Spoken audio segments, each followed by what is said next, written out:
Hello everybody and welcome to the channel. It's Paulie, Esther here, and for today's video we're going to look back at a podcast interview that Matthew Cote did back in October, and the interviewer had asked some questions about different licensed characters and had they considered bringing them into Dead by Daylight. And I thought here on the eve of the next chapter reveal, maybe it would be a good time to look back at this and see if any of this information meant anything. Let's check it out. This video, by the way, is dedicated to Thor Toast. Thor Toast played the legendary card from my Streamloots deck, asking me to dedicate a video to them. So this is the video dedicated to you, Thor. Thank you so much for your support with Streamloots and buying some packs, pulling the card, and playing the card. Okay, so this interview was done by these folks here, NDS Podcast. It's the Nintendo Dual Screens Podcast. This was episode 121 of their podcast series, and you can see here it took place on October 21st, 2019. Interview by Daylight, guest host Matthew Cote from Dead by Daylight. Our month-long celebration of horror continues as Matthew Cote, game director of Behavior Interactive, joins us for a macabre look into Dead by Daylight and to remind us that death is not an escape. So the entire interview was over an hour long. I'll leave a link in the description of the video if you want to listen to the whole thing. I recommend it, but I'm going to just whittle this down to the questions that I hear a lot in the community that he addresses and some things that I think you'll find interesting. There is a lot of early, background of Matthew Cote's life. What kind of gamer was he growing up, and how did he get in the video game industry? And he describes how he became an animator through a video game course and was an animator for EA, and then somebody realized that he had leadership skills, so he went into production, and then he wound up working for Behavior, and within a week he knew that that was where he wanted to stay, all that kind of stuff. So there's a lot of background about Matthew's life in the gaming industry and the early concept stuff with Dead by Daylight, how it was him and Ash playing the game, and Ash liked surviving and he liked being the killer, and how they had a pull over the balancing issues for that because they both preferred those roles. And there's a lot of interesting stuff there, but I'm just going to cut to the chase for the things that I believe are the most meaty parts of the interview. So when they get onto the subject of licensed characters, Matthew says licensed characters are also very interesting because we need to be able to find a good way to use our gameplay mechanics to present them in a way that honors what they stand for, but it still makes sense within our game. Will it make sense in the game? Will it fit thematically in terms of gameplay mechanics? It needs to be a right fit more than anything. There are some really cool characters out there that will probably never make it into our game because we'd have to transform them so much to make them fit that it wouldn't do them justice. Now, I don't know what he has in mind when he says that there's ones that totally wouldn't make it. I don't know if maybe like Chuckies of the world are too small to ever be in Dead by Daylight. Not sure what he could be describing there. And then Nintendo Dual Screen says, you've leaned in pretty heavily into horror and slasher movie icons like Michael Myers and Freddy Krueger. Have you considered possible video game icons such as Pyramid Head or the Scissor Man from the Clock Tower as a killer? Matthew Cote flatly answers, yes. And he didn't expand on that at all. But that's a pretty interesting one, is that they have thought about video game killers. What would your dream license killer and survivor be? Full green light from anyone you ever asked with no issue of rights. Your dream, it's your wish, it happens automatically. Who would it be? Matthew answers, Pennywise. I'm a huge fan of Stephen King. I love what he does. It's a difficult one to get a hold of, meaning the license. What about Cujo? What about the killer car Christine?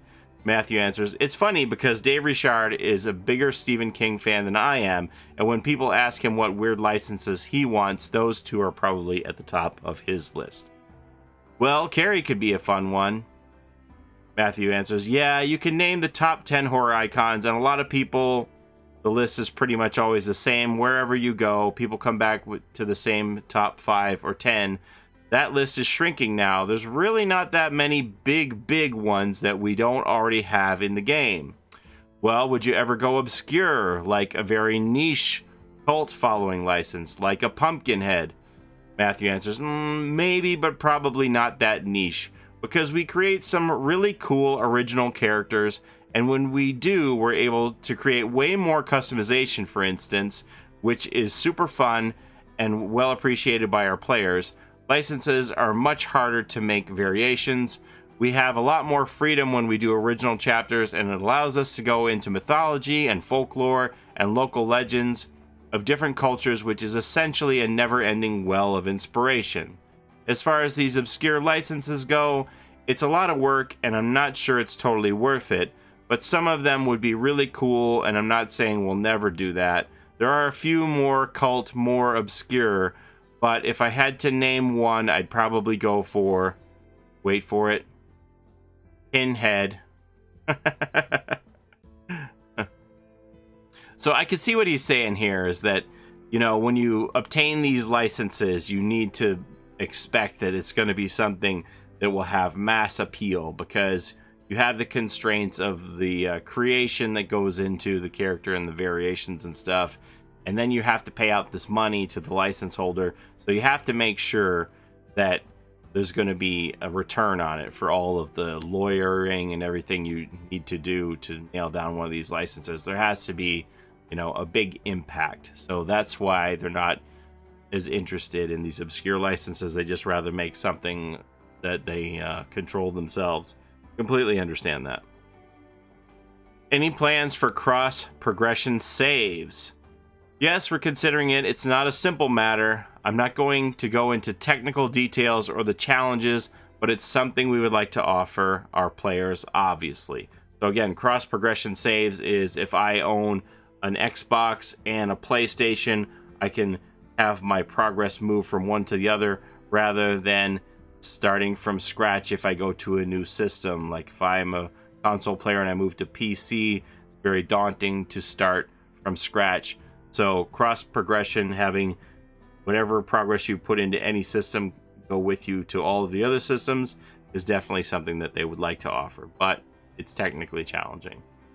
Now, this was a question that I see asked a lot, and I quote this quite often on streams. Why do certain characters seem to be prioritized in terms of cosmetics, such as Claudette and Meg, who get a lot of cosmetics while other characters have very little? Matthew Cote answers, we tend to go by how much each character is played. So if we see that there are many more Meg mains and Claudette mains, we tend to give these characters a few more cycles in the rotation. But we do want to give outfits to everybody. The thing is, now we're at so many characters, and every 3 months we're releasing a new one, so there's a lot of characters to go through. But if we went 6 months without giving an outfit to Claudette or Meg, we'd be in trouble.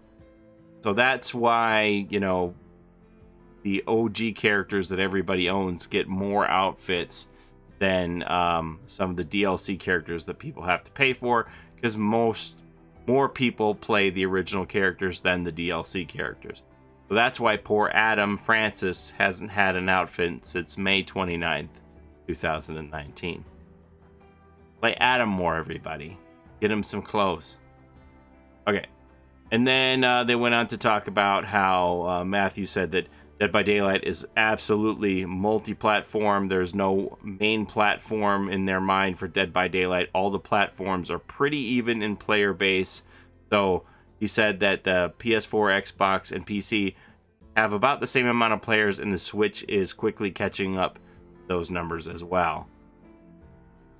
So having said that, are there any cross-play plans in the future? Cross-play would mean that PC players can play with Xbox players, can play with PS4 players, can play with Switch, etc., etc. Everybody can play together.